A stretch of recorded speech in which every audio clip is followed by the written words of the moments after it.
우리 성도님들은 성령으로 사시는 삶이 되시기를 예수 이름으로 축원합니다.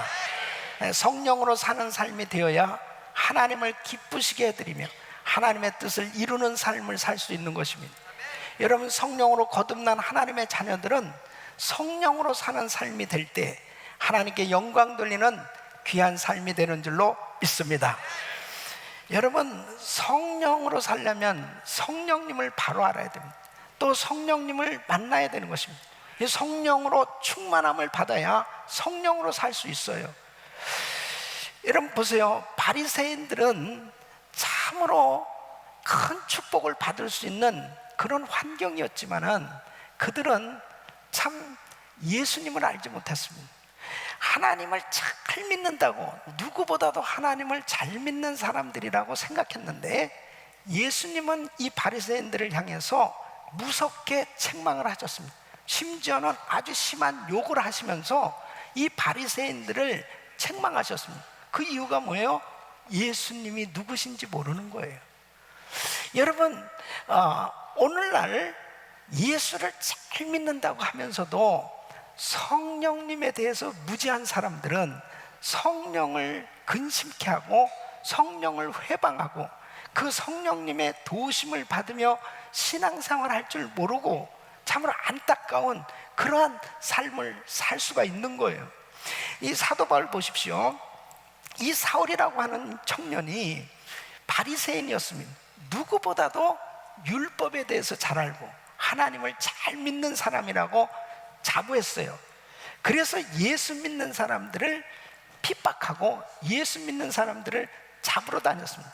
그렇게 열심히 예수 믿는 사람을 핍박했는데 어느 날 다메섹 도상에 도달했을 때 사울아 사울아 어찌하여 네가 나를 핍박하느냐, 주여 누구시나이까? 나는 네가 핍박하는 예수다. 예수님을 비로소 그때 알게 됩니다. 성령으로 거듭나고 난 다음에 예수님이 누구신지를 확실히 알게 돼요. 그 다음에 이 바울은 성령님께 사로잡혀서 엄청난 하나님의 역사를 이루는 그런 축복의 신앙생활이 되어졌던 걸 볼 수 있어요. 성령님을 알아야 됩니다. 성령님이 누구신지, 성령님은 무슨 일을 하시는지, 그리고 성령님께서는 어떻게 나를 도우시며 나와 동행하고 계신지, 이 놀라운 이 은혜를 알고 그 성령님을 만나는 그 귀한 은혜를 받은 사람이 정말 신앙생활을 행복하게 할 수 있는 것입니다. 여러분, 기독교 신앙은 성령님의 도우심을 받아서 신앙생활하는 것입니다. 아무리 실력이 있는 사람도 성령님을 모르면 인간의 실력, 인간의 능력으로는 결단코 신앙생활 잘할 수 없어요. 아무리 결심하고 결단해도 성령의 도우심을 받지 않으면 신앙생활 성공할 수 없는 것입니다.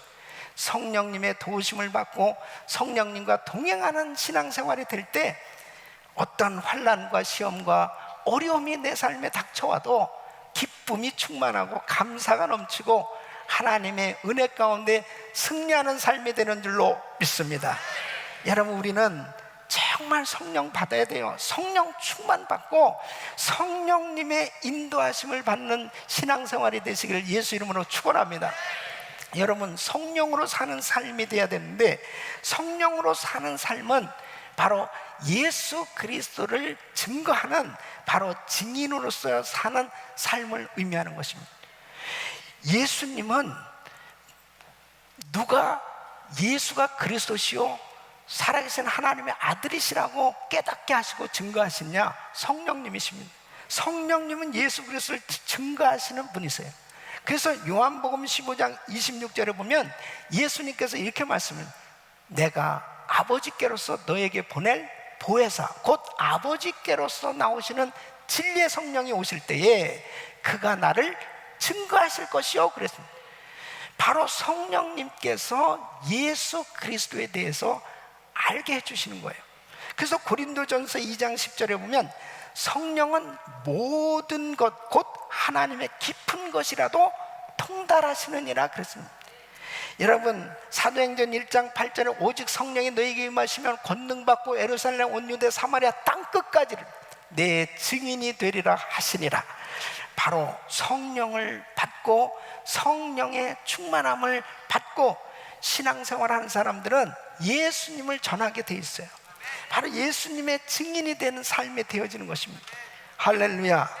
초대교회 사도들 보십니다. 초대교회 교인들, 예수님의 제자들, 인간적인 모습으로 보면은 그들은 세상적인 어떤 조건이나 실력을 갖추지 못했습니다.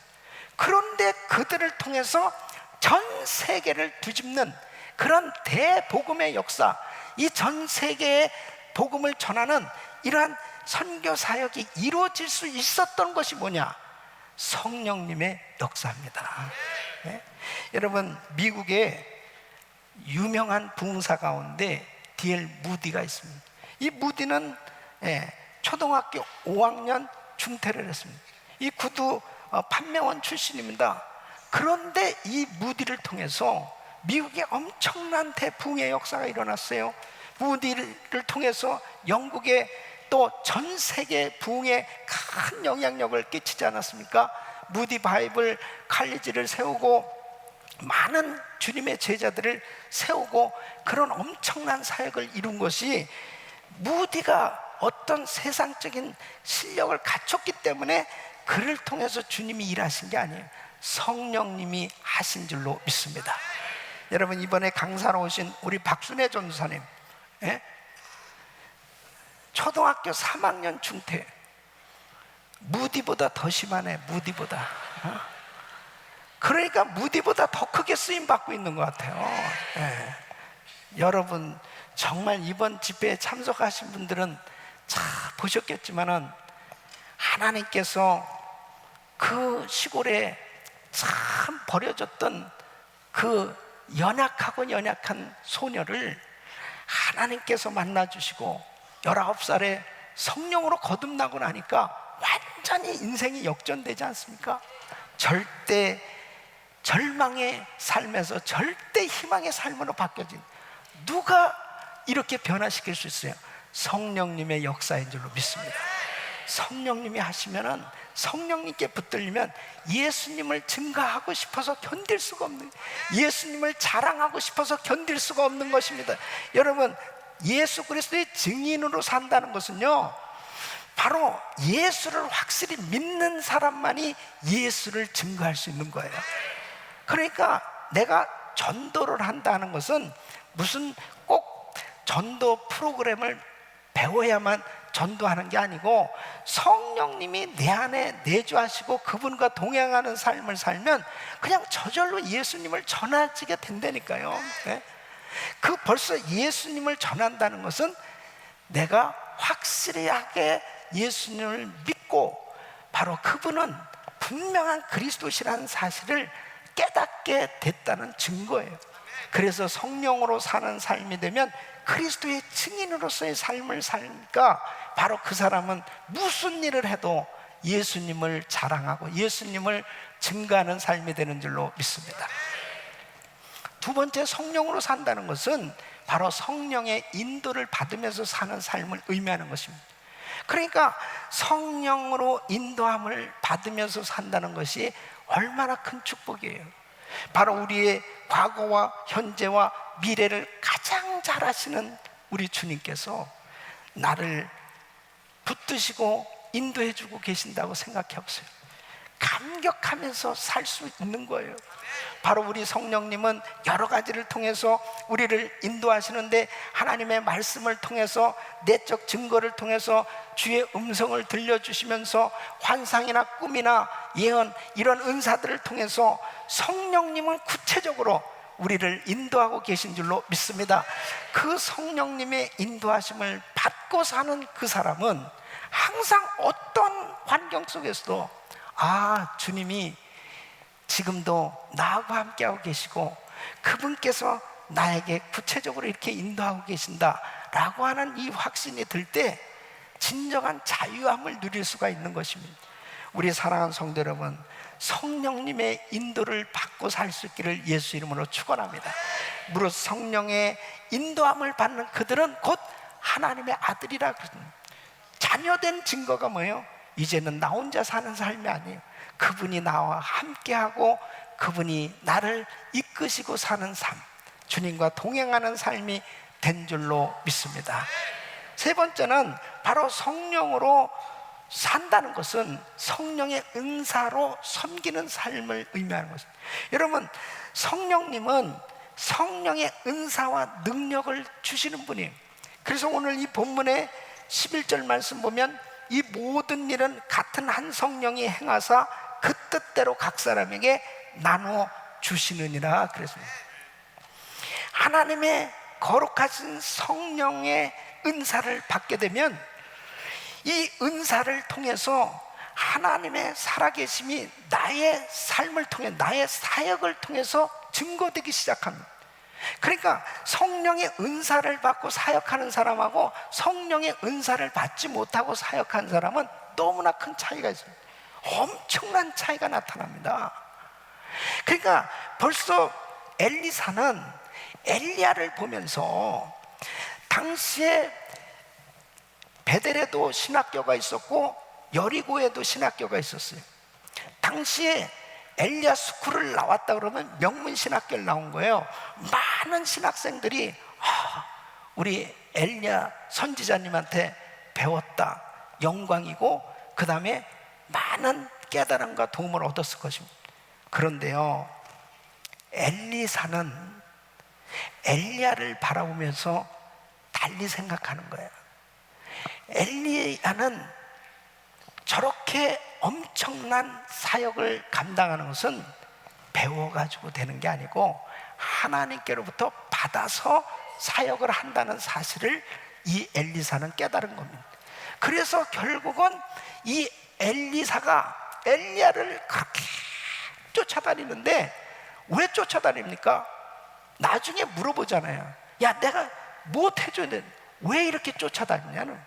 그때 뭐라고 그러면, 나는 당신에게 있는 이 영감을 갑절이나 받기를 원합니다. 바로 갑절의 영감을 받게 됐을 때 이 엘리사는 엘리야보다 더 많은 기사와 이적을 행하면서 사역을 감당했습니다. 그러니까 하나님께로부터 받아서, 하나님의 은사를 받아서, 능력을 받아서, 은혜를 받아서 사역하는 사람이 있고, 그냥 배운 거 가지고 사역하는 사람들이 있어요.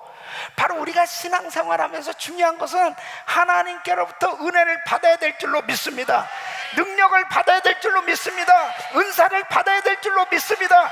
받아야 자녀답게 살 수 있다니까요. 하나님의 은혜를 받아야 하나님의 자녀답게, 교역자답게, 목사답게, 하나님의 지도자답게 그렇게 신앙생활도 하고 사역할 수 있지. 하나님의 은혜를 받지 못하면, 성령의 은사를 받지 못하면 이 성령님을 오히려 근심케 하는 그런 일들을 하면서 오히려 하나님의 영광을 가리는 일들이 얼마나 많이 일어나는지 모릅니다. 여러분, 에베소서 4장 12절 말씀 보면 이는 성도를 온전케 하며 봉사의 일을 하게 하며 그리스도의 몸을 세우려 하심이라. 성령의 은사를 받고 성령의 능력을 받아서 하나님이 참으로 기뻐하시는 그런 주의 사역을 감당할 수 있기를 예수 이름으로 축원합니다. 성령의 능력이 임하면요, 바로 우리에게 은사가 임하면 사역의 열매가 막 맺어지기 시작합니다. 어떤 선교사님이 필리핀에 가서 이제 선교를 하는데 5년 동안 5명밖에 전도를 못했답니다. 아니, 얼마나 많은 사람들에게 전도를 했겠어요. 근데 열매가 5명이었어요. 그러면 1년에 1명씩이요. 얼마나 이 마음이 낙심이 되고 참 힘든 그런 시간을 보냈답니다. 근데 어느 날 라디오를 듣는데 어떤 교도소에서 그 여자 그 죄수자가 이 귀신 들려가지고 막 난동을 부리는데 너무너무 험악하게 그렇게 어렵게 한다는 그런 이야기를 듣습니다. 이 선교사님 마음 가운데 감동이 온 거예요. 내가 가서 참 기도를 해줘야 되겠다.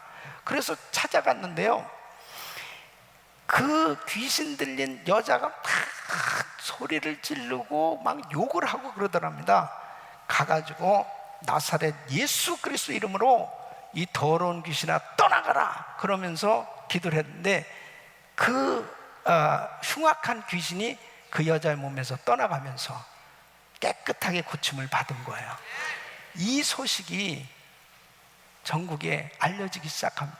그러면서 이 선교사님의 사역의 문이 활짝 열려졌어요.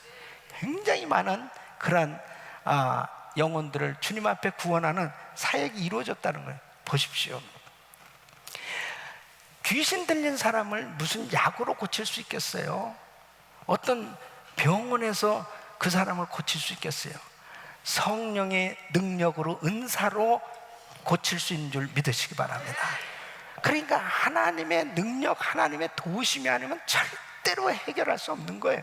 그러니까 우리가 신앙생활하면 이 영적인 세계를 깨닫게 되어지면은 이가 주님의 도우심이 아니면 참 안 될 일들이 얼마나 많은지 이루 말할 수가 없습니다.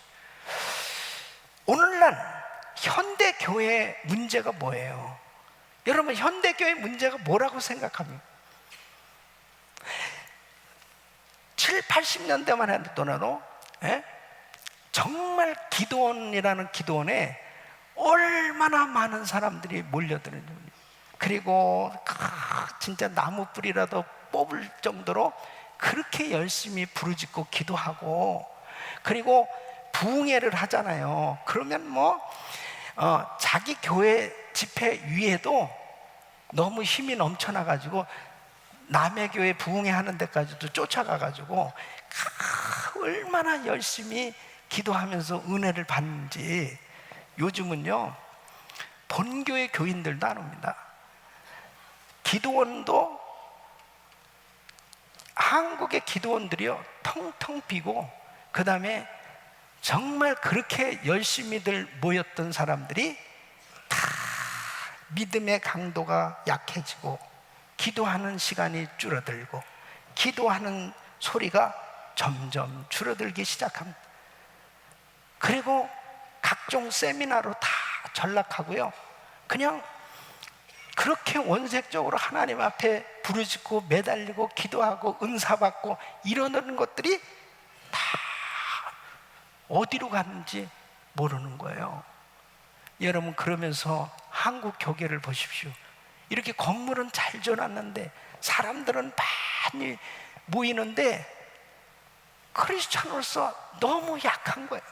세상 사람들을 향해서 자신 있게 당신들 예수 믿으시오, 나 예수 믿는 사람이요, 그렇게 자신 있게 정말 빛과 소금의 역할을 감당할 수 있는 그런 영적 실력이 너무 부족해진 거예요.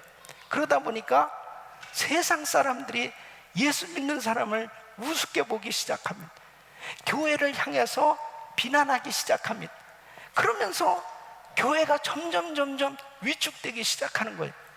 여러분, 많은 사람들이 쉽게 피곤을 느낍니다. 스트레스를 받습니다. 우울증에 걸립니다. 이게 믿지 않는 사람들의 얘기가 아니에요. 자꾸 신앙생활하면서 짜증이 납니다. 상처를 쉽게 받습니다. 쉽게 시험 듭니다.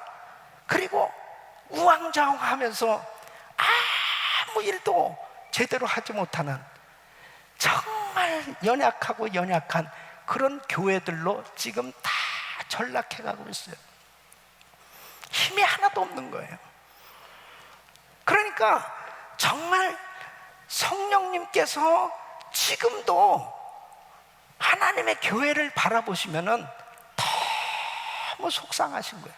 성령님을 근심케 하고, 성령님을 회방하고, 성령님을 정말 그분께서 하시고자 우리를 그렇게 붙들고 축복하시고 역사하시길 원하시는데, 성령님의 사역하고는 전혀 상관없는 그냥 순인간적이고 육신적인 그러한 크리스천의 삶으로 전락할 때 얼마나 교회가 정말 무기력해지는 그런 나약한 모습인지 이루 말할 수 없습니다.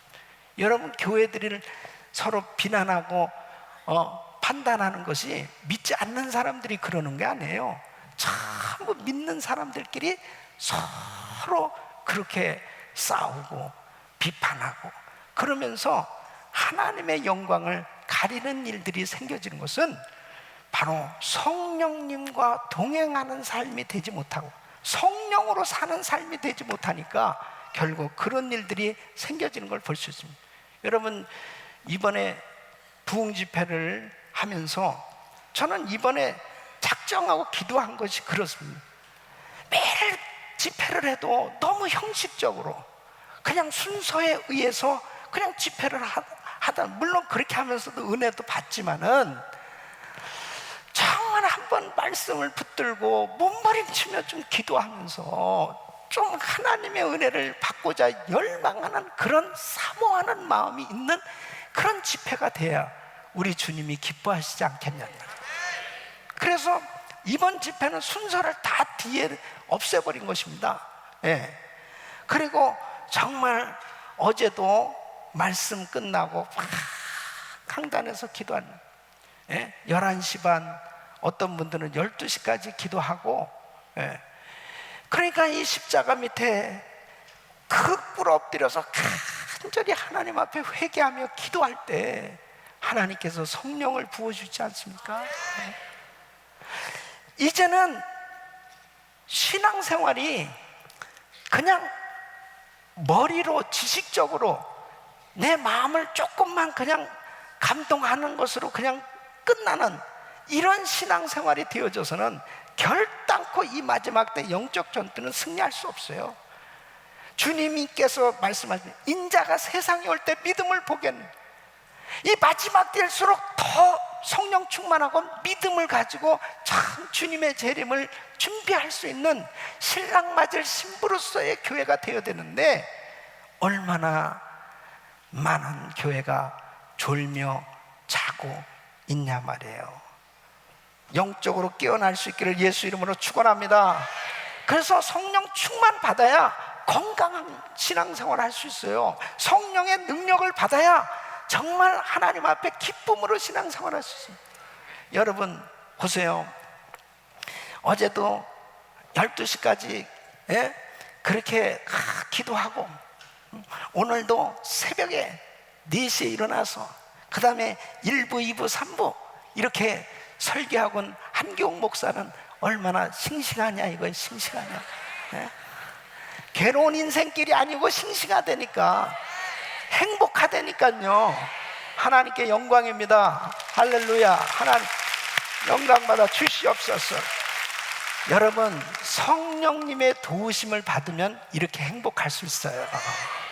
그러나 예배도 안 드리고도 어젯밤에 실컷 잤는데도 지금도 또 졸려. 그리고 너무나 힘든 거예요. 여러분, 성령의 능력을 받으세요. 자, 그러면 오늘 이 본문 말씀을 보니까 성령의 은사들에 대해서 말씀하고 있어요. 이 성경 전체로 보면요, 성령의 이 은사들이 보통 한 50가지에서 60가지 정도 나와요. 그거를 제가 다 설명하려면 1년 동안은 강의를 해야 될 거야. 근데 오늘 이 9가지 은사, 이 부분은 대표적인 은사라고도 볼 수 있어요. 근데 여러분 보세요. 많은 사람들이 이 은사에 대해서 성경을 읽으면서도요, 나하고 별로 상관이 없다라고 생각하면서 성경을 읽는 사람들이 참 많이 있고요. 또 은사에 대해서 제대로 알아야 사모도 할 수 있잖아요.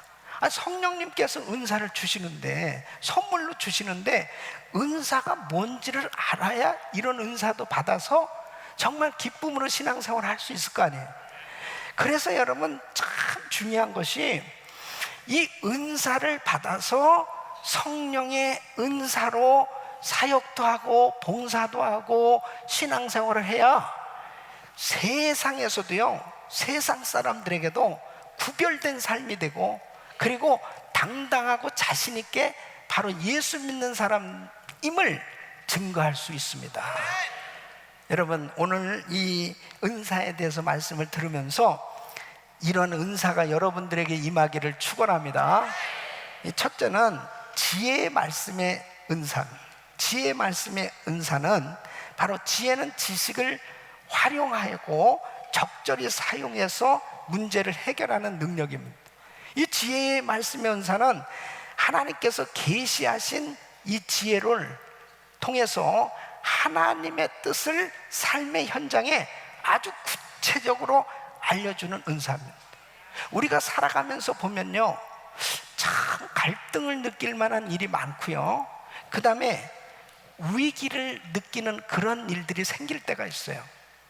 그럴 때 우리가 가지고 있는 이 지식을 가지고는 해결 안 되는 일들이 참 많이 있습니다.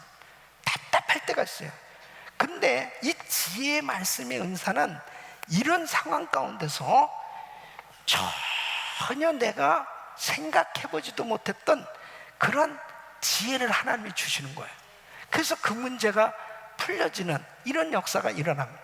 여러분, 예를 들면 마태복음 22장에 보면 우리 예수님께서 참 사역을 하실 때 이 바리새인들, 서기관, 제사장 이런 사람들이 참 예수님을 공경에 빠뜨리려고 올무를 놓는 그런 질문을 할 때가 참 많이 있었습니다. 한 예를 들면 바리새인이 헤롯 당원들을 데리고 왔어요. 그래서 예수님한테 물어봅니다. 가이사에게 세금을 바치는 것이 가합니까? 불가합니까? 이렇게 물어봐요. 그 질문하는 의도가 뭐냐면은 우리는 하나님 앞에 바치면 되지 뭐 꼭 가이사에게 바쳐야 되느냐? 만일 그렇게 하게 되어지면은 현장에서 즉시 체포될 수도 있는 거예요. 헤롯 당원들을 데리고 왔을 때. 예? 그랬을 때 예수님이 동전 하나, 데나리온 동전 하나 보여주시면서, 야, 이 동전, 이 형상이 누구의 형상이냐?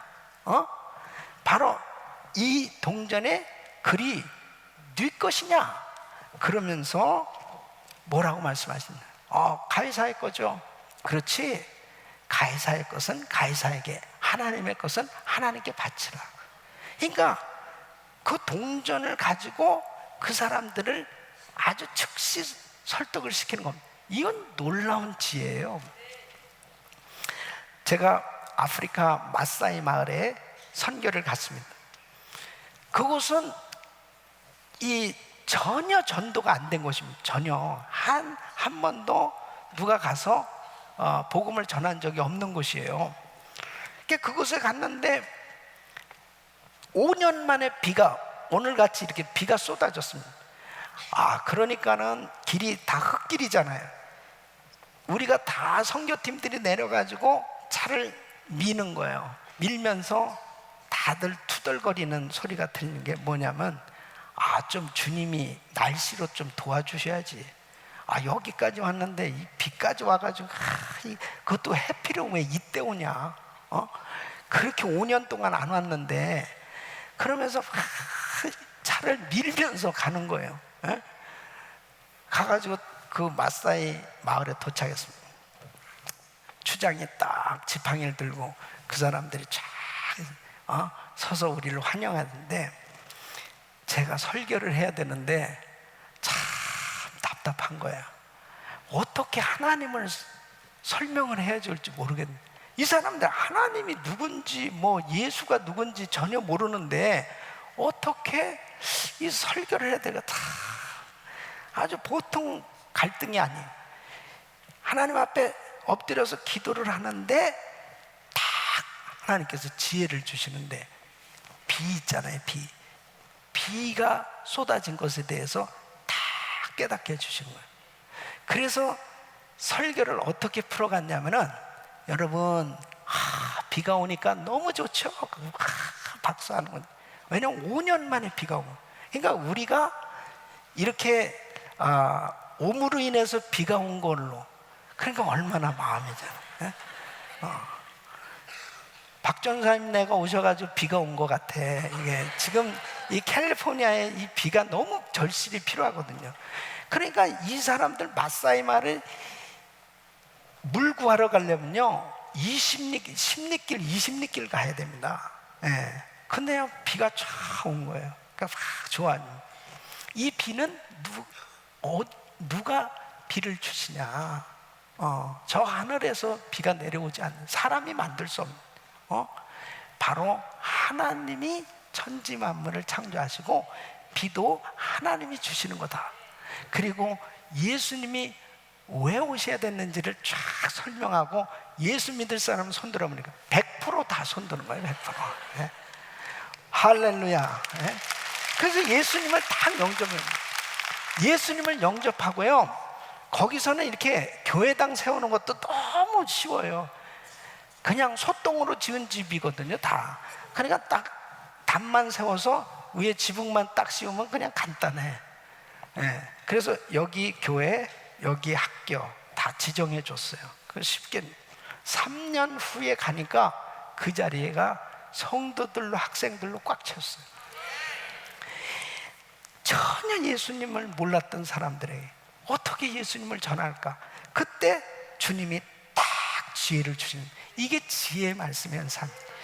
여러분에게도 지혜의 말씀의 은사가 임하시기를 축원합니다. 두 번째는 지식의 말씀의 은사가 있어요. 이 지식의 말씀의 은사는 현재나 과거의 사실을 우리에게 계시해 주시는 은사입니다. 모든 것을 아시는 하나님의 지식으로 바로 계시해 주심으로 알게 해주시는 거예요. 그러니까 참 이 지식의 말씀의 은사가 임하면요 유익한 것이 보통 많은 게 아닙니다. 예수님께서 이 지식의 말씀의 은사를 사용하실 때가 참 많았어요. 예를 들어 볼까요? 요한복음 4장에 보면은 수가성 여인하고 같이 대화를 하시는 겁니다. 이 수가성 여인은 아니 유대인 남자로 그냥 예수님을 보고 있는 거예요. 아니 왜 여기 와서 물을 달라고 그럽니까? 그러면서 투덜대고 있었어요. 근데 예수님께서 그 여인에게 이렇게 이야기합니다. 당신 그 전에 남편 5이 있었네. 지금 남편이 현재 있는 그 남편도 당신 남편이 아니야. 너무 깜짝 놀란 전혀 처음 본 사람인데 어떻게 자기를 아냐, 이거 자기의 과거 누구한테도 지금 얘기 안 했는데. 그러면서 이 여자의 마음이 확 열려지잖아요. 그래서 물동이를 버려두고 동네에 가서 내가 그리스도를 만났다 그러면서 다 소개하잖아요. 예수님 앞으로 소개하면서 예수님을 믿게 하지 않습니까? 바로 이게 지식의 말씀의 은사예요. 그러니까 주님께서, 성령님께서 계시해 주심으로 알게 되는 거예요. 여러분, 이런 은사가 임하게 되면 정말 하나님께서 우리에게 놀라운 깨달음을 주시고 은혜를 주셔서 정말 복음을 증거하는데 큰 도움을 받을 수 있습니다. 새벽 예배를 인도하고 좀 오래된 일이에요. 우리 교회에서 새벽 예배를 인도하고 난 다음에 어떤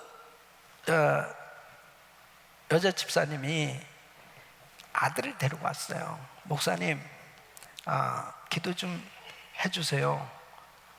얘 오늘 병원에 입원해요. 왜요?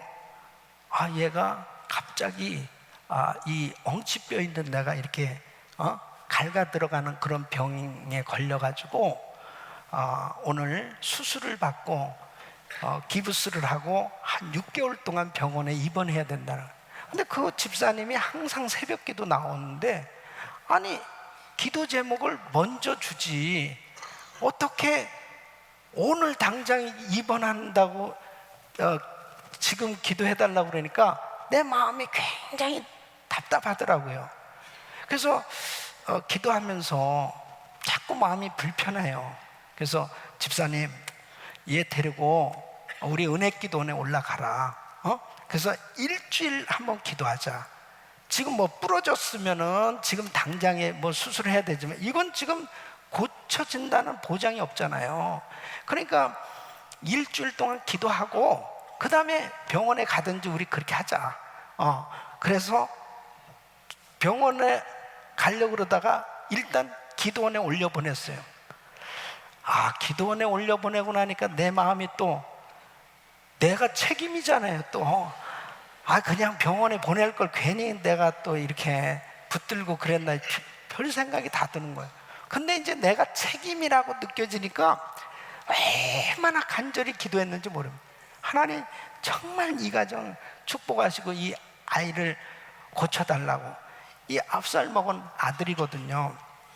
그 애가 얼마나 건강하게 잘 이렇게 놀고 또 그렇게 공부도 잘하는 이 애가 이렇게 되니까 얼마나 안타까워요. 그래서 그냥 간절히 기도하는데 그냥 마음에 딱 이렇게 오는 느낌으로 딱 오는데 부부가 너무나 안 좋은 거야. 부부가 사이가 너무 안 좋은. 근데요, 이 부부는 진짜 인고 부부입니다.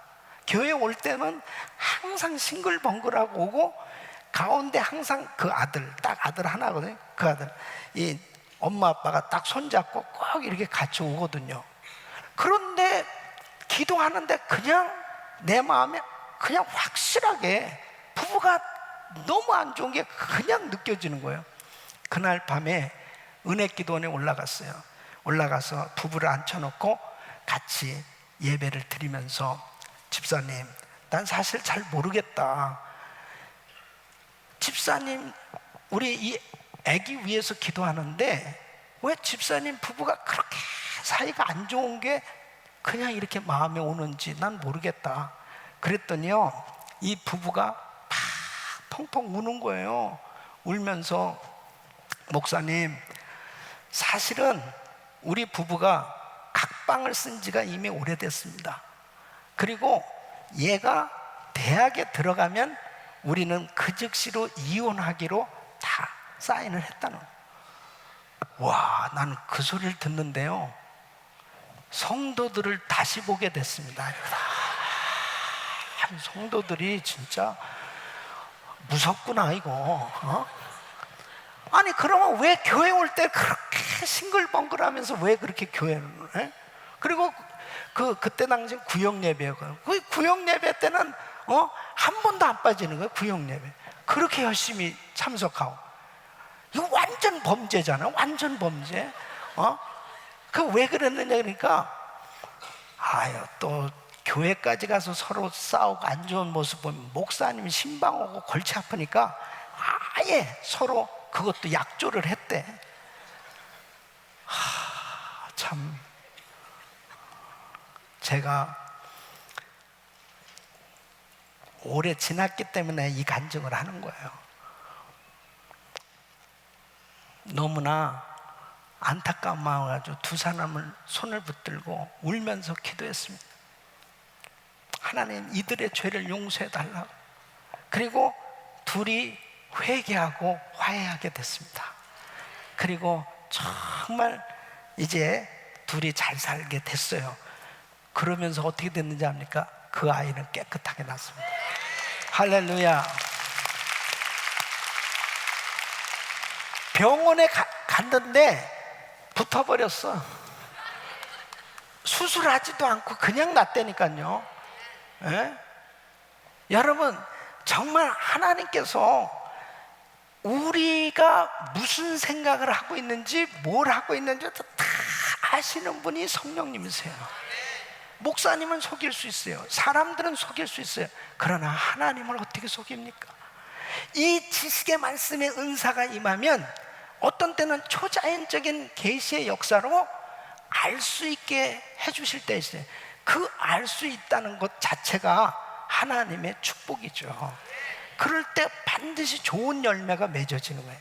이렇게 하나가 되어지고 얼마나 많은 사람들이 그냥 멋대로 사는지 모릅니다. 말 함부로 하고 행동 함부로 하고 그냥 막 멋대로 하는 거예요. 교회 와서는 막 찬양하고 그 다음에 그렇게 하나님 앞에 거룩하게 예배, 집에 가서는 뭐 그냥 막 물건도 날라다니고 왔다 갔다 막 날라다니고 막 엉망으로 사는 사람들도 많아요. 우리 성도님들은 정말 성령으로 사는 삶이 되시기를 축원합니다. 지식의 말씀의 은사가 임하면요, 함부로 못하는 거예요. 성령님께서 늘 우리에게 말씀하시는 걸 들으려고 하니까 어떻게 내가 함부로 육신적으로 그렇게 살 수가 있겠습니까? 제가 한국에서 노숙자 집회할 때요, 말씀을 전하고 예수님을 이제 영접할 사람 다 예수님 영접하는 시간 가졌어요. 그리고 기도를 하는데 하나님께서 저에게 딱 너무나 또렷하게 음성을 들려주는 거예요. 딱 느껴지는 걸로, 이 중에 자살하려고 하는 사람이 있다는 거예요. 자살하려고 하는 사람. 그러니까 너무나 확실하게 딱 오니까 제가 생각도 해본 것도 아니잖아요. 그래서 여러분, 이 중에 자살하려고 하는 사람이 있습니다. 앞으로 나오세요. 그랬더니 30명이 걸어 나오는 거예요. 그때 바카스병에 독약, 그 다음에 칼, 막 가정이 깨지니까 죽이고 싶은 증오, 미움, 이런 것들을 품고 다닌 사람도 있었어요. 그런 걸 다 내어던지고 통곡하면서 회개하는, 지식의 말씀의 은사가 임할 때 나는 전혀 그 자리에 누가 어떤 사람이 왔는지 모르지만 성령님은 아시는 줄로 믿습니다.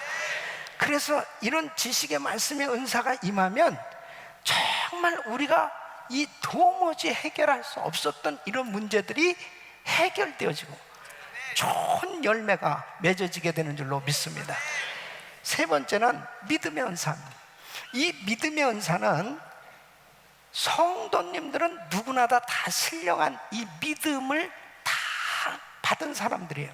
그런데 믿음의 은사는 뭐냐?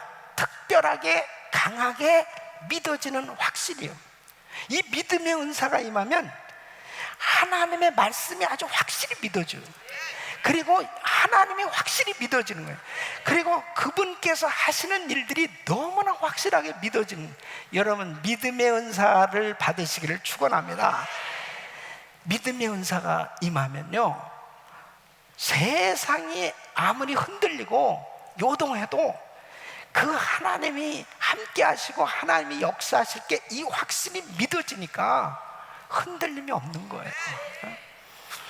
저는 우리 박순애 전사님의 간증을 들으면서 박순애 전사님이 이 믿음의 은사가 임했다. 믿음의 은사가. 왜 그래요? 그 시골 촌에서도 아무것도 없는데 교회 간지도 얼마 안 됐는데 11조 제일 많이 하게 해달라고 계속 그렇게 선포하고 기도하고, 그것도 작은 소리도 아니고 큰 소리로 그래가지고 목사님을 괴롭히고 그러면서도 계속해서 선포하는, 여러분 이게 믿음의 은사입니다. 그대로 됐잖아요. 그대로 되셨잖아요. 서울에 올라와서도 역시 아무것도 없는데 계속 그 믿음이 생겨지는 거죠. 내가 가장 11조 많이 할 수 있게 해달라고. 그게 보통 사람들 같으면은 그냥 다니면 되지 뭐, 그냥 교회 다니면 되지 뭘 그런 욕심을 갖나. 근데요, 믿음의 은사가 임하면은 확신이 와요. 그리고 그 확신은 반드시 이루어지는 줄로 믿습니다. 너무나 놀라운 거예요. 그러니까 저도 신앙생활하면서 참 보니까 이런 은사들은 지금 다 섞여 있어요. 그러니까 아주 이렇게 구별은 하지만 보통 믿음의 은사가 제일 기본적이면서도 참 중요합니다. 그 믿음의 은사가 임하면 그 다음부터 다른 은사들이 막 줄줄이 쫓아오는 거예요. 저도 보면은 하나님께서 참 이 믿음의 은사를 주신 것, 이것이 얼마나 감사한지 몰라요. 그냥 성경이 믿어지는 거야. 하나님의 말씀이 그냥 믿어져요. 그러니까 주님이 해주실 게 그냥 믿어지는 거예요. 여러분 우리 성전 건축할 때 여러분 아시잖아요. 우리 2007년 3월부터 시작해서 2009년 5월에 입당했어요. 그 중간에 이 미국의 이 서프라임 모기지 사태로 인해서 은행들이 정말 뱅크럽시 되고 완전히 샷다운되고 여러 가지 크는 어려움이 있었지 않습니까? 그때 우리 이 성전 지었잖아요. 근데 세상 없이 무슨 어려움이 있다고 그러는데 이 마음에는 그냥 믿어진더라니까. 하나님이 그냥 져주실 게 믿어져. 그러니까 우리 성도님들이 우리 그때 당시에 제 얼굴을 볼 때 어떻습니까? 제가 여러분 우린 끝장입니다. 이런 적이 있어요? 항상 믿어지니까 너무나 감사한 거예요. 주님이 주님이 하실 일이 믿어지니까 결국 믿음대로 될지어다. 제가 워싱턴 DC에서 국가기도의 날에 기도하게 되었을 때요, 거기에 전국에 생중계 방송 됐지 않습니까? 90개국에 생중계 방송 나오고, 그때 4만 군데에서 미국에서 국가기도의 날을 갖게 됐습니다. 거기 국가 지도자들과 많은 사람들이 모였지 않습니까? 근데 이 그냥 기도가 아니고 동성 결혼이 죄라고 하는 것을, 이걸 믿음으로 기도로 선포해야 되는데, 그 다음 달에 바로 연방 대법원에서 이 판결 나기 바로 전 아닙니까? 5월 7일이니까 제가 기도문을 딱 작성을 하고도, 내가 만일 이 기도를 하고 내가 죽을 수도 있다.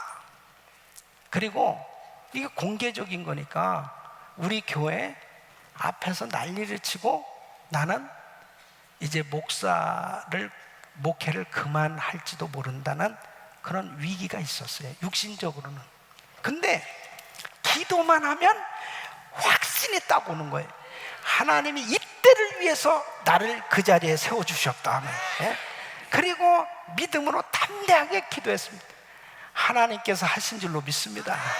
그러니까 믿음은 하나님께서 부어주시는 은사예요. 그 은사가 임하면 세상에 어떤 시험과 어려운 환난이 있어도 승리할 수 있는 줄 믿으시기 바랍니다. 우리 사랑하는 성도들에게 믿음의 은사가 임할 수 있기를 바랍니다. 그러니까 우리 박순애 전사님이 말씀을 증가하실 때 믿음을 가진 사람들은요, 믿음으로 딱딱 화합하는 것입니다. 하나님 앞에 나도 저 전사님처럼 저런 위대한 간증자가 돼야 되겠다. 나는 지금 힘들고 어렵고 너무 고통스러운 이런 환경이 있지만 내가 절망할 것이 아니고, 바로 왜 하나님께서 저분을 강단에 세워주셨을까? 바로 너도 박전사처럼 그렇게 절대 희망의 주인공이 될 수 있다.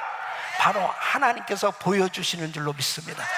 그렇게 믿음으로 받아들인 사람에게는 기적이 일어나는 거예요. 똑같은 하나님의 역사가 나타나는 겁니다. 이런 은혜가 오늘 저녁에 일어날 수 있기를 예수 이름으로 축원합니다. 축원합니다. 오늘 여기까지. To be continued. 다음 시간을 기대하시길 바랍니다.